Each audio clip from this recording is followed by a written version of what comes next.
Displaying data from multiple tables. I'm really very excited about the content we're getting into in this nugget because it really takes what we've learned thus far by using the select statement and puts it on an entirely different plane. We're going to learn all about joins in this nugget. Joins are a topic that tend to scare off many newcomers to relational database systems, in SQL in particular, but I'm going to walk you through it as straightforwardly as I can, such that by the end of this nugget you'll be able to pull exactly the data you want among multiple joined tables. We're going to learn, and we're going to start with the most common type of join, the equijoin or inner join. We'll then look at outer joins, what those are used for. They do have a specialized purpose. You can even join a table to itself, if you can believe it, by using self-join syntax. Then we'll use a somewhat less used technique, less useful, to generate what's called a Cartesian product, where you grab all rows, or all selected rows, should I say, from multiple tables. Let's get started. Importance of joins. Thus far in the course, we've been using the select statement to pull one or more rows from a single target table. Now that works just fine all day long, no problem. The same syntax rules apply, ANSI ISO or Oracle specific extensions, no muss, no fuss, no greasy aftertaste. However, as you become a little bit more proficient with SQL and have clearer ideas of the types of data, the columns that you want to pull back, you're going to find yourself very limited by staying within a single table. Let's look at this example I've cooked up for us on this whiteboard. We first have a small table, let's just call this DEPT for departments, that consists of two columns. A primary key column called Department ID, I'm going to put PK to represent that. Now we haven't formally covered column constraints yet in this course. For now, take it on faith that the primary key constraint ensures that every row in a given table is unique. That is to say, in this department table, there's one and only one department ID of 100, and that corresponds to the department name called prod. Same go with 200, 300, and 400. Now then, let's move to the second example. This is a table that we'll call EMP to store employee information. And again, we have a primary key constraint column called employee ID, or actually EMP ID, where we have a unique identifier for every row in this table to make sure we avoid duplication. Recall that avoiding duplication, avoiding redundancy to use a more formal term, is one of the key components of the relational database system or schema. Now, besides EMP ID, we're also tracking first name and last name. No big surprise there. Employees are going to have a first name and a last name after all. And we're also in the employee table going to want to track the department that each employee is a part of. Now you'll notice here that I'm using a column called DEPT ID that happens to match the primary key column in the department table, although it does not have to. I personally like to match the column names exactly just so I have a clear idea of what's going on. And you'll notice that in DEPT ID, we're using ID numbers that exist in the department table. Now why not just create a column called department and actually plug in the department for each employee? For instance, Pat Conroy, looks like he or she is in the IT department. How about Chris Chi? It looks like that person is in prod. Tracy Malone, looks like she or he, again this is an androgynous name by design, is in IT. Now some folks do that in their database tables. That's fine. They just put as much information as they can into each table. That begins to violate some of the rules of normalization, as we've talked about thus far. Normalization refers to looking at repeating patterns and looking for redundant data within a table column and pulling that out into a separate table. There's so many important reasons for doing that. You see that we're going to have multiple instances of IT staff members, multiple instances of sales people. Why not just, as I've done, create a separate table to track those departments and then reference the departments by their primary key ID field? Now when you do this, when you set up a matching column on a target table, you apply another constraint that we'll talk about later in the course, and that's called a foreign key constraint. In a nutshell, what's what's going on is this. We'll recall that in the department table, dept ID has the primary key constraint such that there's only one instance of each of those IDs in that source table. By contrast, when that column is created on the foreign key side, we have what's called a one-to-many relationship just by definition. As I said, here's two people who belong to the IT department, and it looks like Ann and Tom both belong to sales. So there's no constraint that says you can only have one dept ID in the employee table. This constitutes the relationship between those tables. That matching columns that may or may not have the same name, as I said earlier, these columns do have to share the same data type. That is important. The name isn't so important, the data type is. And then finally, we bind the primary key constraint on the one side of the relationship and the foreign key constraint on the many side of the relationship. And at that point, you've got the grist, so to speak, or the foundation for building a join. Now, I'm building up kind of slowly here to this bottom query result you're seeing at the bottom part of this whiteboard. Step back for a minute and just imagine we wanted to run a query to get first names, last names, and department names from our employee pool in our database. If we were limited to just one table selects like we've been doing thus far in the course, then we could query the department table, which is going to give us department names but nothing else. Or we could query the employee table and say select first name, comma, last name, comma, well, what else do we have here but department ID? And that query result would come back every day, no problem. But I don't think you, your colleagues, your boss, whoever, is going to appreciate seeing the names along with these ID values. People are going to say, well, yeah, this isn't very useful. What does ID 200 mean? What does ID 400 mean? We want the actual department names, which are now broken out into a separate table. No problem, though, because we have this relationship established between the two tables. We now can use join syntax to transparently query across both of those tables. We can pick and choose whichever columns we want across both of these tables, so we can easily get first name, comma, last name, comma, department name. I hope that in a admittedly long-winded way, I made my point and showed you how wonderful joins are with a relational database system. It's really what makes a relational database work. This concept of related tables and then using join syntax to pull the columns you want across those multiple tables. By far the most common type of join is what's called the equijoin. Now, equijoin is one of those Oracle geek terms. We know by now that in terms of the structured query language, we have the formal international standard defined by ANSI ISO, and then each database manufacturer, whether it's IBM or Microsoft or Oracle, will extend SQL to suit their specific needs. Well, in Oracle SQL, the equijoin is equivalent to what's called the inner join in most other platforms. And we're going to see throughout this nugget that you can choose whichever flavor of syntax you prefer. Now, please note, for your SQL Fundamentals exam, you're going to need to be familiar with both syntaxes. That is to say, both the Oracle syntax for joins as well as the ANSI ISO SQL syntax for joins. But once you knock over your exam and you're actually working as a database administrator or database developer, I would encourage you to choose one of the two and stick with it consistently. Now, you may not have a choice. You may be working in an Oracle shop whose standard mandates one or the other. Personally, if you do have a choice, I would definitely recommend you choose the ANSI ISO for the simple reason that by mastering that syntax, you can port your SQL much more easily to other relational database management systems that, of course, are going to support ANSI ISO join syntax as well. Now, specifically, what the heck is an equijoin? Equa should make you think of equality, and that is the root of the equijoin or inner join. What we're doing is grabbing or selecting, to use the more formal term, one or more columns from two or more related tables that have a value equality in one or more matching columns.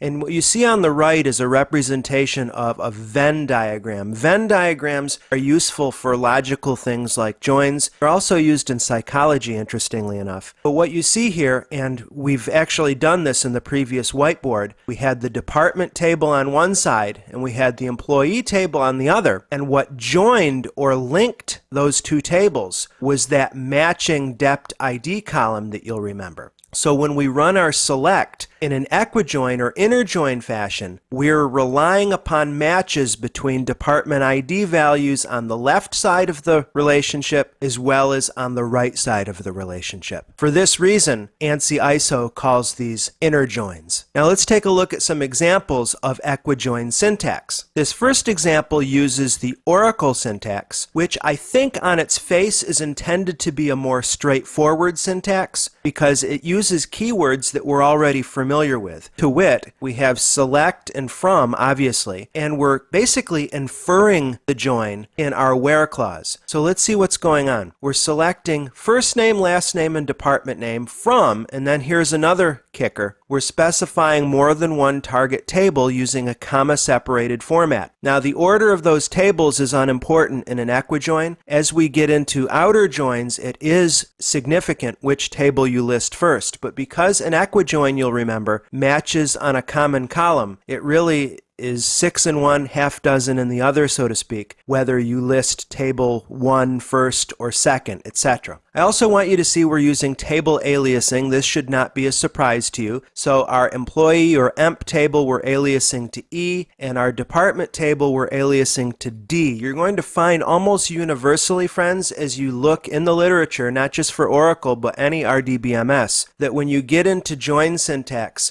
in order to keep your tables and your columns as compact and easy to read as possible, you'll find that it's almost a given that you'll want to alias the table names, because otherwise, if we weren't using aliasing, our select statement would read select emp.fn, emp.ln, dept.department name. And you think, well, I've already chosen pretty compact table names here, but some table names are pretty honkin' large and makes readability an issue. So anyway, our select statement grabs transparently the columns from all indicated tables that we need. And then in Oracle equijoin syntax, we just specify in our where clause where employee department ID equals department ID. Simple as that. It's really straightforward and compact syntax. The disadvantage, as you see in my comment, is that it's blocking up your where clause. What if you had where filtering to do on this query? It's not going to work when you use Oracle equijoin syntax here because we've already consumed our where, you see? Let's take a look at ANSI ISO format. We have the same exact query, but you'll notice the syntax is just a little bit different. We've got our select line, that's exactly the same. Our from statement is almost the same. Instead of a comma that we use in Oracle syntax, we use inner join. So we have our table 1, inner join, table 2, and then what we're doing here is we're employing a new keyword. We haven't used this one yet. It's called using. And using allows us to pass in one column that will be the matching column between the related tables. Now this is fine. It's again a nice tight compact syntax. But what if your tables had different column names? That is to say, what if our department and our employee tables on that matching column, let's say it was called DID for department ID over here, and then in the employee table, our foreign key, the many side of the relationship, we called it dept ID. Well, this syntax is going to fail in that case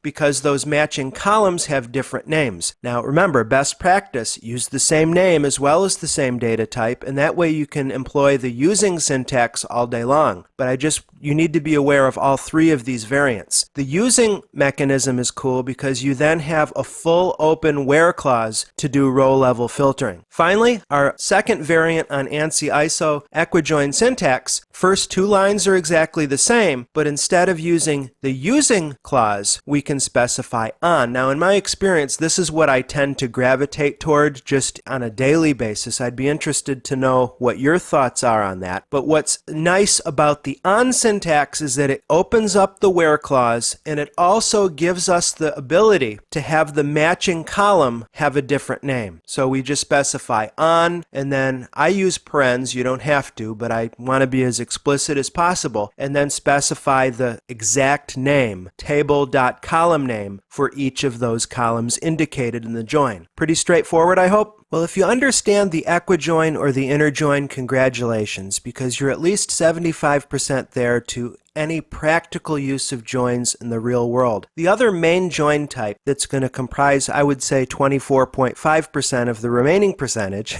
with self-joins and Cartesian products taking up the rest, is the outer join. Now let's look at these Venn diagrams. In these examples, I guess this is green and I guess this is blue. If my colors are incorrect, please forgive me. I happen to be extremely colorblind. But let's take the green to be our department table and the blue or violet or whatever it is to be our employee table. There may be cases where you need to see all of the rows on one side of that table relationship and only ones that match on your key field, your primary key foreign key field, on the other side. So the Venn diagram shows an overlap situation. On the left here you're seeing a representation of what's called a left join or a left outer join. On the right, you're noticing the overlap is the employee side. That's the right join or the right outer join. Now, how does that work in practice? Well, what you're seeing down below in the whiteboard is the department table. I've added some additional rows, as you see. We go all the way up to ID 600. And then on the right, we have our employee table set up with that related column, just like we had before. And then down at the bottom, we have the result of a left join or a left outer join combination. So what we're seeing here are not only the rows that match, in other words, on the right side, these department IDs, 100, 200, 300, and 400 match what are in the department ID tables. That constitutes the conditions for an inner join. But when you specify a left outer join, we're going to grab everything from the left side of that join syntax. So in this case, we're going to see additional rows come back in our query that list those additional department names. Oracle will substitute null for any other columns because, of course, in a left outer join, in the case of maintenance and marketing, ID 500 and 600, they don't appear on the right side of the relationship. Now, this is a very practical way to go. I probably should have adjusted that split a little bit. I was a little bit flippant when I said that inner joins comprise 75% of what you'll use in the real world and outer joins 24%. Just take that with a grain of salt. Outer joins can be very, very helpful indeed. If you want to look at all employees that don't have a department name associated with them, actually this shows you department names that have no employees associated with them. So outer joins are not just some intellectual exercise. There are many cases where you're going to want to use them in a real-life fashion. Now let's take a look at outer join syntax. The two varieties of outer joins are left outer join and right outer join. There's what's called a full outer join that's outside the scope of this course. We're going to concentrate on left and right. Now, whereas with an equijoin, you didn't have to worry about the order in which you listed your related tables. Here, as I told you earlier, of course, just logically, it's going to make sense. The order that you put those tables in is going to tell Oracle which is your left and which is your right. Now, the first instance I'm giving you here is the ANSI ISO syntax. The second is Oracle. And actually, what I just said about the order of the tables isn't as important with Oracle syntax as you'll see in just a moment. First, let's have a look at ANSI ISO. Our select line, no big surprise there. Our from line, instead of using inner join to link those two tables, we're specifying either left outer join or right outer join. And then we can use the on syntax to map the appropriate columns together. Pretty similar stuff. Bottom line is if you understand inner join syntax, you understand outer join. The toughest part is just conceptualizing in your mind what you want to see in order to determine which type of join fits that problem. Oracle syntax is a little bit wonky. Check this out. Again, we're using a very compact from line where we're just doing a comma-separated list of those tables. Order absolutely matters, remember. And then with Oracle syntax, we do our join on the where line. And what's happening here, it's kind of interesting. You use the plus operator to denote or tell Oracle whether it's a right or left outer join. So in this case, we're displaying a right outer join. So we have department ID equals employee department ID plus. So if we wanted a left outer join, we would just move this paren plus paren over here after the d.department ID. Kind of clever, isn't it? It's actually a little bit old-fashioned in my opinion, but it works. Lastly, let's take a look at a less useful technique called generating a Cartesian product from two or more related tables. What we've got here in ANSI syntax is what's called a cross join. And the reason why Cartesian products or cross joins are rarely useful in the real world is that they grab all rows irrespective of the match between those tables. You can essentially take any two tables and run a Cartesian product or cross join against them, and you wind up with literally a product. Table A's rows times table B's rows. Now that's different. That is to say, the cross join is different from a full outer join. Remember I mentioned when we looked at outer joins, the ones we're concentrating on are the left outer and right outer. There's a third outer join type available to us in Oracle called full outer join that is not A times B, where you've got table A's rows times table B generating a product, but you have table A's rows plus table B's. Essentially, conceptually and logically, it's a left outer join plus a right outer join. A lot of folks confuse the cross join and the full outer join, but they are distinct. A self join is actually a lot more useful than you might think. In a self join, you're joining a table to itself virtually. Of course, there's one base table involved, but you're simulating a multi-table join syntax. Self joins are really useful for us in the real world for detecting data inconsistencies and troubleshooting. Now, if you see our example here, let's look at our fictional employee table that includes, in this case, 3 columns: employee ID, employee name, and manager name. You'll note we have an implicit one-to-many relationship. Now, you may be thinking along the lines, why didn't we take this manager column and break it out into an additional table? And you'd be perfectly right to say that. However, in the real world, full normalization isn't always going to be what you see. So in this case, because the managers exist in the table themselves, I mean, here's Collins, and Collins exists as an employee, you have an internal relationship inherent. So check this out. We can see all employees and their managers by selecting emp name. I'm aliasing that column to staffer, and then emp name aliasing to manager. And I'm prefixing those table aliases or virtual table aliases as E1 and E2. So just imagine in your mind taking this same table and duplicating it. So we're aliasing one instance as E1 and one as E2. And that's what we specify in the from clause. You're referencing the same table using inner join syntax with different aliases. And we're matching on our match column the manager name column to the emp ID column. Better correct this manager name reference there. Something like a self-join is best seen in a demo. So why don't we head out into Oracle and take a look at all of these different join types in practice. In this demonstration, we'll work with table joins in Oracle. Now don't be thrown off by the user interface. Perhaps you didn't even notice it, but sure enough, I'm working with a Windows Server 2008 R2 machine on which I've installed Oracle Database 11g R2 and of course SQL Developer. Everything is the same data-wise from my Linux machine. I just wanted to switch over to Windows to demonstrate the point that these tools and all of the statements we're learning in this course are completely platform agnostic. Now then, you see that I'm logged into SQL Developer. I'm logged into our database as the HR user, no big surprise there, and we're going to start this consideration of joins by running describe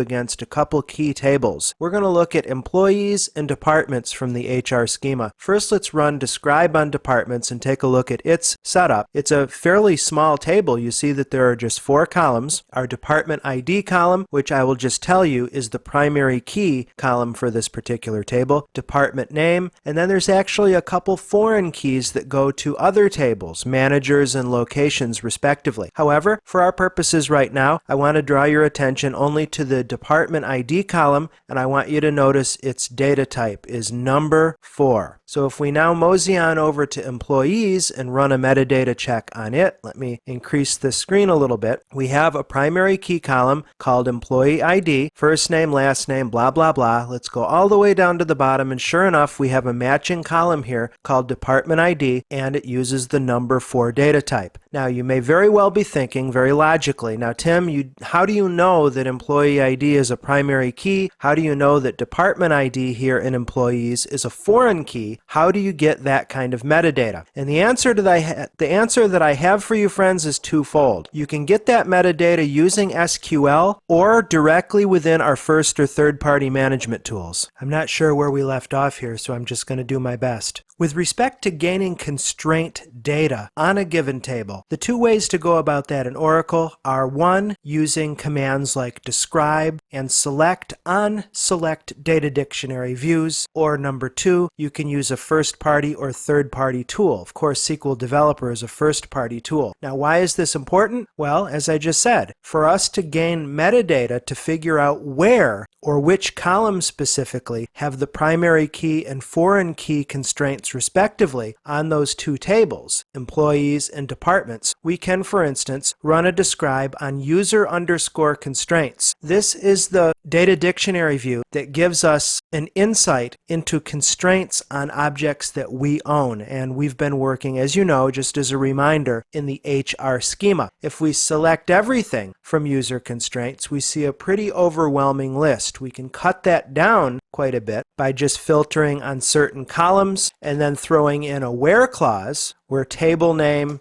equals departments, for instance. And this gives us the name of the constraint that's built into that table, the constraint type, whether it's a primary key or a foreign key. You'll notice department ID PK is the name of the primary key constraint that's attached to the departments table. Once you know the name of a particular primary key constraint, you can determine its column within a table by querying user cons columns, yet another data dictionary view. Now, I don't want to get too far off track with this discussion of constraints. It just fits in well with our current work on joining tables, because underneath the elements that tie tables together in a relational fashion are these constraints known as the primary key constraint and the foreign key constraint. Now again, we can dig around here until we find department ID, and there it is, and it tells us the column position and so forth, which column has that particular constraint attached to it. That's all well and good. I've found, and this is just my own experience speaking, coming from primarily a background in SQL Server, it's a lot easier to look at table structures in that platform than it is with Oracle, especially when you start having to go into using SQL to query column information and constraint information. You wind up having to write several lines of code, often involving joins on multiple data dictionary views to see what you want. It's actually, I find it quite frustrating. By contrast, we can use first or third-party tools to look at constraint information. In fact, SQL Developer is pretty good in that regard. You'll notice here I have the connections window exposed.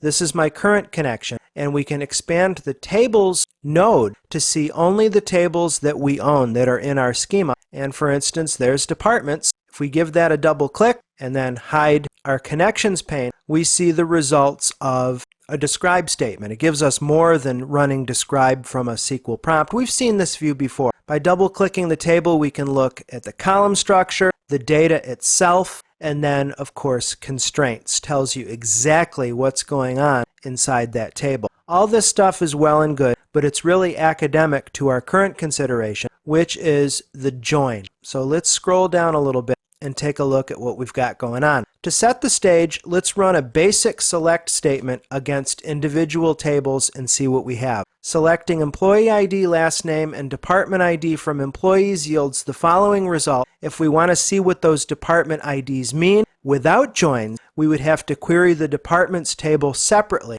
and there we can see the department ID primary key value and then the unique piece of data that gives us the name. Now, if we want to, for instance, to see employee ID, their last name, and the department name, as you know, we're going to have to involve some join syntax. And the most common type of join, as we know, is the inner join or the equijoin. Notice here on line 22 in my from statement that according to ANSI ISO rules, because I think the inner join is the de facto join type, you don't even need to include the word inner. I can just say join, and it's implied that we're talking about an equijoin or an inner join. Now, I like to be as explicit as possible, so I'm going to throw inner in there. However, I wanted to show you that, strictly speaking, just join will work as well. And in this particular example, starting on line 21, we're employing the using syntax that assumes that our match column, our primary key / foreign key column, has the same name, department ID, and we're going to order those results by employee ID. So let's select those rows and run the query. And here we have it. We have our rows back in ascending order by employee ID, where we have each employee's last name from the employees table and their respective department names from the join departments table. Pretty easy, right? Now, remember the other ANSI ISO way to draw these joins is to use the on keyword. Here we have the same query. Actually, it's the identical query. Again, I'm going to throw in inner here just for completeness. But instead of employing the using keyword, we're using on, which you'll remember is especially useful when your matching columns do not have the same name. But we should find that the results of this query return the same rows, as you see they just did. Now, with respect to self-joins, let's take a look at what we've got in the employees table here. Let's select employee ID, last name, and manager ID. Now what we have here is quite a bit of repetition. Because employee ID is the primary key column in this table, there's not going to be any repetition there. Potentially there could be repetition with last name. But when we think of a self-join, you were thinking of recursiveness. That is to say, we have managers indicated in this table in an internal one-to-many relationship. That is to say, you'll see Kochar's manager is ID 100. Now, who is ID 100? We don't have to go to another table for that information. It's actually looked up in the local table. Kochar's boss is King. Hunold, his or her boss, is ID 102, and that happens to be Dahan. So when you have this internal recursion, this is a good candidate for a self-join situation. An example of which we have here beginning on line 39. Remember that when we do an internal or self-join, you're creating two virtual instances of the same table. So on line 40, we're referencing from employees and then doing an inner join to the employees table itself. The second instance, I'm aliasing to M to denote that this is the manager, or we're focusing, I should say, on the manager ID column. So it looks like we want E.lastname, and we're aliasing that as employee. That's coming from the left side of the relationship. And then M.lastname, aliased as manager, coming from the other virtual instance of that table. The key to the self-join isn't just the duplication of the table name, but it's the on keyword here, where we specify which columns are matching. And here we're taking the manager ID from one side of the relationship and we're matching those numbers to employee IDs on the other side. Exactly what I showed you a couple minutes ago, where we referenced Kochar, his or her manager being 100. And how do we map that? Well, we map it to employee ID 100, which is King. So this query from line 38 to 42 is going to give us a nice run of employees and their manager's last name, called a self-join. Line 48 is a more complex example, perhaps goes a little bit outside the scope of what you'll be expected to know for your exam, but the purpose of this query is to just demonstrate that you can join more than two tables. And you can not only join more than two tables, but you can have more than one join condition. So in this case, we're selecting employee ID, department name, city, and state from three different tables. Notice the alias prefix, E dot, D dot, and L dot. Our first join is this clause here, where we're doing an inner join between the employees table and the departments table on that matching key field. No big surprise there. And then we're adding in a third table join, locations, that's matching between the location column in the departments table and the locations table, you see? So you can just simply run your joins sequentially. Select these rows, run it, and we get our results back. Here, this is just giving us a really wide swath of information where we're pulling employees' ID numbers. Now we could, if we wanted to, add additional columns to our select statement, maybe E.firstname, E.lastname if we wanted more rich information. But in this report, we have the employee ID, the name, not ID of their department, their city, and their state. Really useful information, all given to us by virtue of the join. You'll recall that we have two outer join types, actually three if we count the full outer join, the left outer join, the right outer join, and the full outer join. On line 56, we have an example of a left outer join. Here we're looking, we'll jump right down to 59, at the employees table being on the left side of the join and the departments table being on the right. So we're grabbing first name and last name from the employees table and department name from the departments table. And we're specifying, again, the order is crucial here. Employees on the left, departments on the right, on the matching key field, and then we're doing an order. So let's select these rows and run. And if we scroll down to, in the results, line 39 or row 39, we have a Kimberly Grant. And you'll notice that this individual does not have a department name associated with her. Remember I mentioned that self-joins and then to a degree outer joins can be useful for capturing anomalies. In this case, because the employees are on the left side of the